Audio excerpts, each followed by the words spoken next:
Aplikasi iptek nuklir. Aplikasi iptek nuklir membahas tentang reaksi inti, yaitu reaksi fisi dan reaksi fusi. Energi reaksi fisi dimanfaatkan pada reaktor atom dan digunakan dalam bom atom. Energi dari reaksi fusi dimanfaatkan pada bom hidrogen dan hingga kini belum dapat dikendalikan dalam reaktor atom.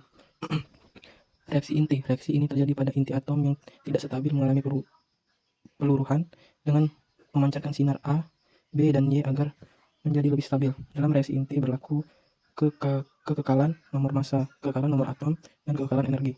Reaksi inti juga dapat terjadi melalui pembakaran inti dengan partikel berenergi tinggi sehingga menghasilkan inti baru. Transfusi inti. Reaksi inti pertama kali dimanfaatkan oleh Ernest Rutherford pada tahun 1919 melalui percobaan dengan partikel alfa pada gas nitrogen. Contoh reaksi inti. Rutherford membuktikan bahwa inti nitrogen dapat berubah menjadi oksigen melalui penembakan partikel alfa. 4,2-He tambah 14,7N menjadi 17,8O ditambah 1,1H. Chadwick tahun 1933 menemukan neutron dengan menembakkan partikel alfa ke berilium. 94Be tambah 42He menjadi 12,6C tambah 10N. Sumber partikel berenergi tinggi.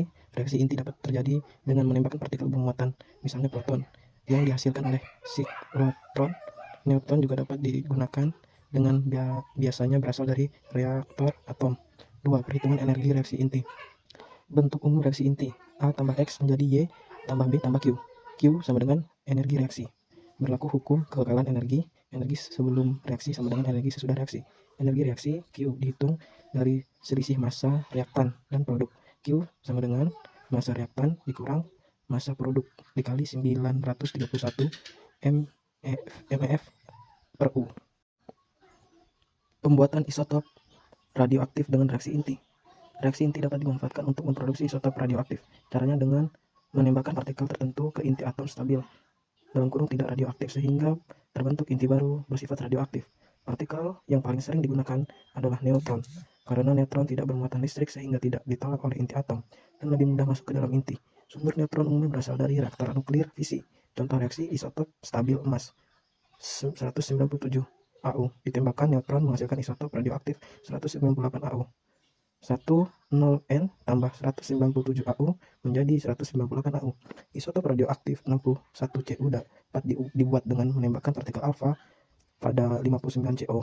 59 CO tambah 42 He menjadi 61 Cu ditambah 2 10N. Partikel alfa berenergi tinggi ini dihasilkan oleh siklotron. Jadi, pembuatan isotop radioaktif dapat dilakukan dengan pembuatan reaktor nuklir sebagai sumber neutron atau siklotron sebagai pemercepat partikel bermuatan. 2. Reaksi fisi. Reaksi fisi adalah reaksi pembelahan inti atom berat menjadi dua inti yang lebih ringan setelah ditembak oleh suatu partikel atau biasanya neutron. Dalam reaksi fisi, massa total produk lebih kecil daripada massa total reaktan. Selisih massa tersebut berubah menjadi energi sesuai hukum kekekalan energi. Energi yang dihasilkan sangat besar dan dapat dimanfaatkan sebagai sumber energi pada reaktor nuklir. A. Energi dibebaskan pada reaksi fisi. Reaksi fisi adalah pembelahan inti berat menjadi inti-inti yang lebih ringan dan disertai pelepasan energi. Contoh reaksi fisi yang dibahas adalah ketika inti litium ditembak proton dan terbelah menjadi dua inti helium. Sama dengan proton atau 1H ditambah litium 7 menghasilkan helium 4 tambah helium 4 tambah energi. Q adalah energi yang dilepaskan dalam reaksi. Dalam perhitungan energi, digunakan massa atom netral karena jumlah elektron di ruas kiri dan kanan sama sehingga saling meniadakan. Dari data massa reaktan lebih besar daripada massa produk. Selisih massa atau delta M sama dengan 0,018624 satuan massa atom.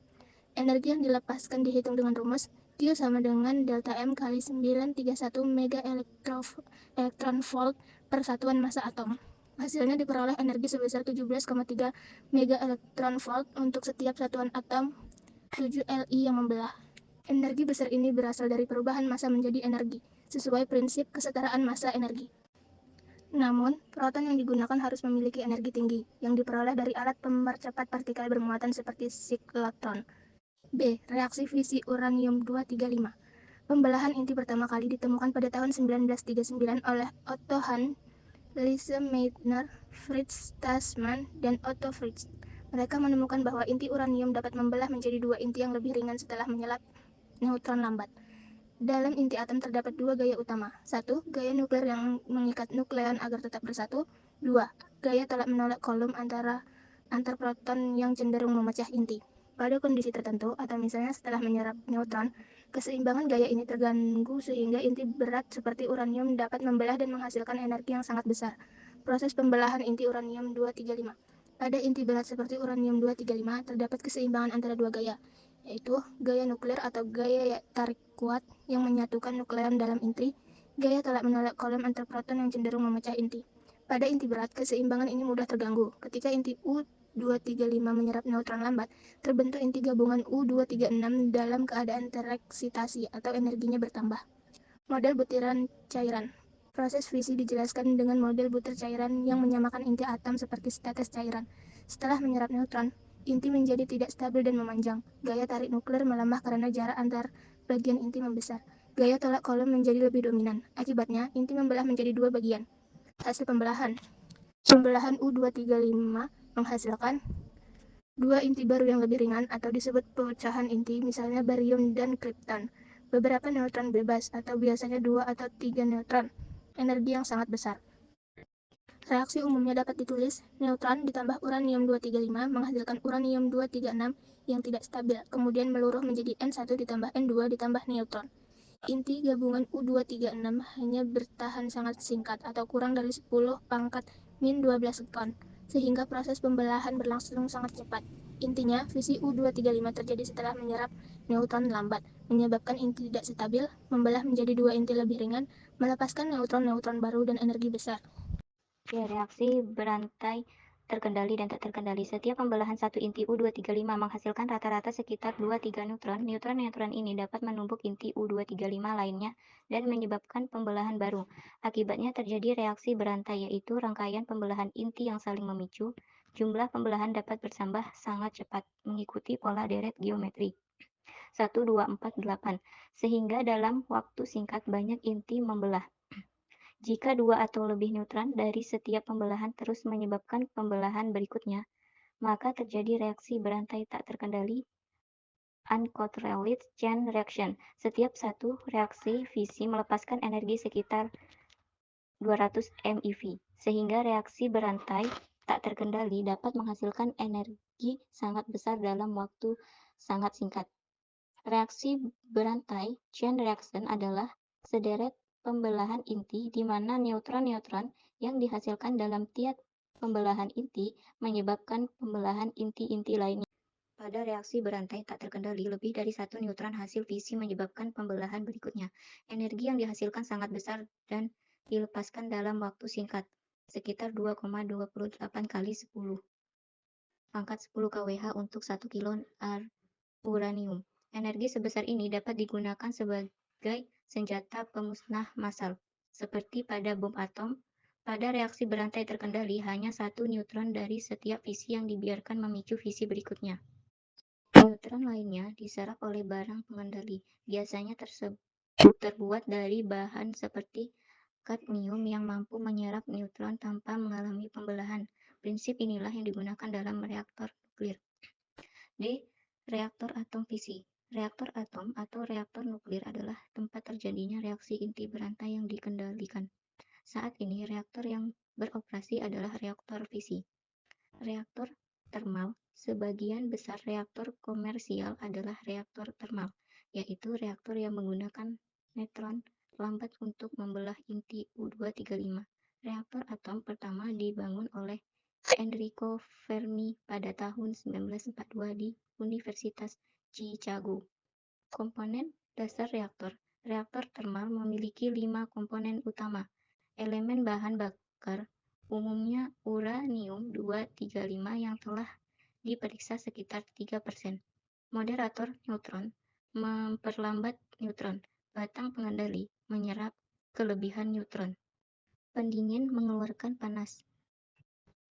Perisai radiasi, melindungi dari radiasi. Neutron hasil fisi memiliki energi tinggi, beberapa MeV.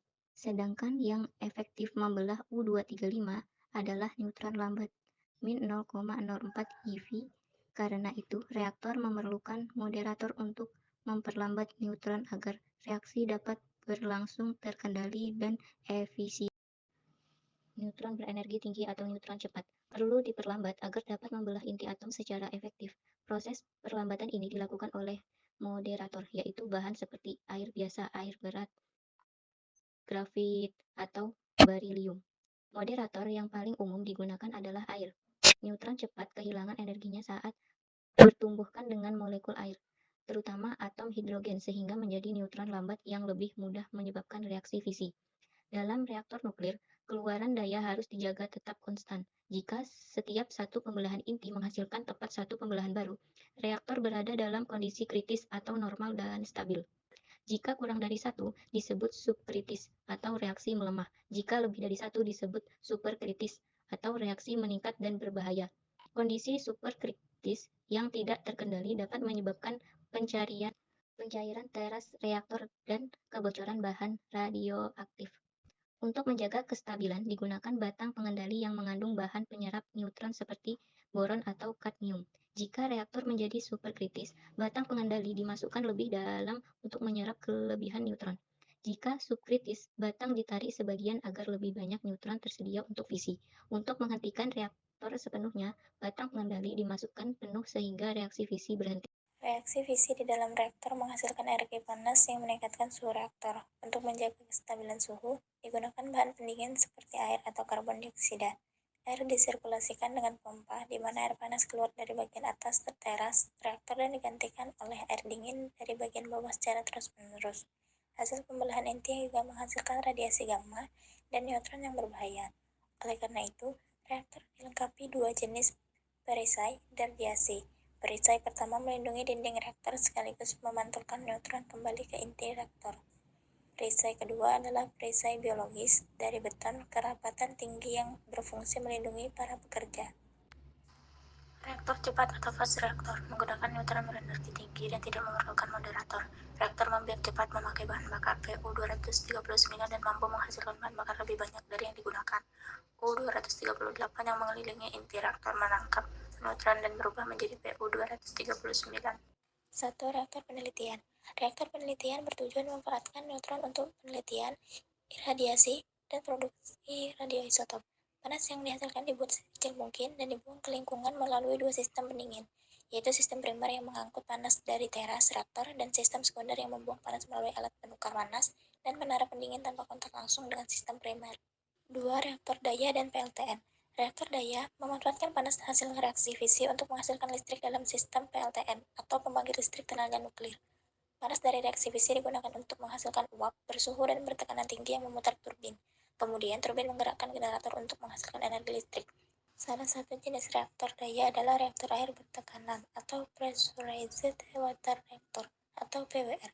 Pada reaktor ini, air dalam sistem pendingin primer menyerap panas dari teras reaktor dan dipompa terus-menerus.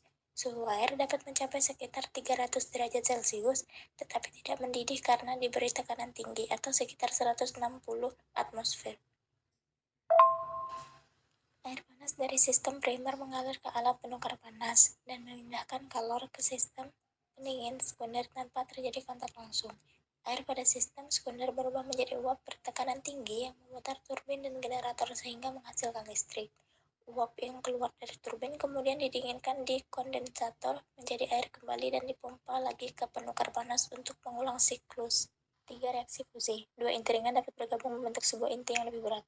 Energi ikat inti berat lebih besar daripada jumlah energi ikat kedua inti ringan pembentuknya sehingga dalam reaksi penggabungan dua inti ini, massa inti baru lebih kecil daripada jumlah massa kedua inti ringan pembentuknya sehingga menyisakan defek massa. Defek massa ini muncul sebagai energi fusi. Reaksi inti seperti ini disebut reaksi penggabungan inti atau reaksi fusi.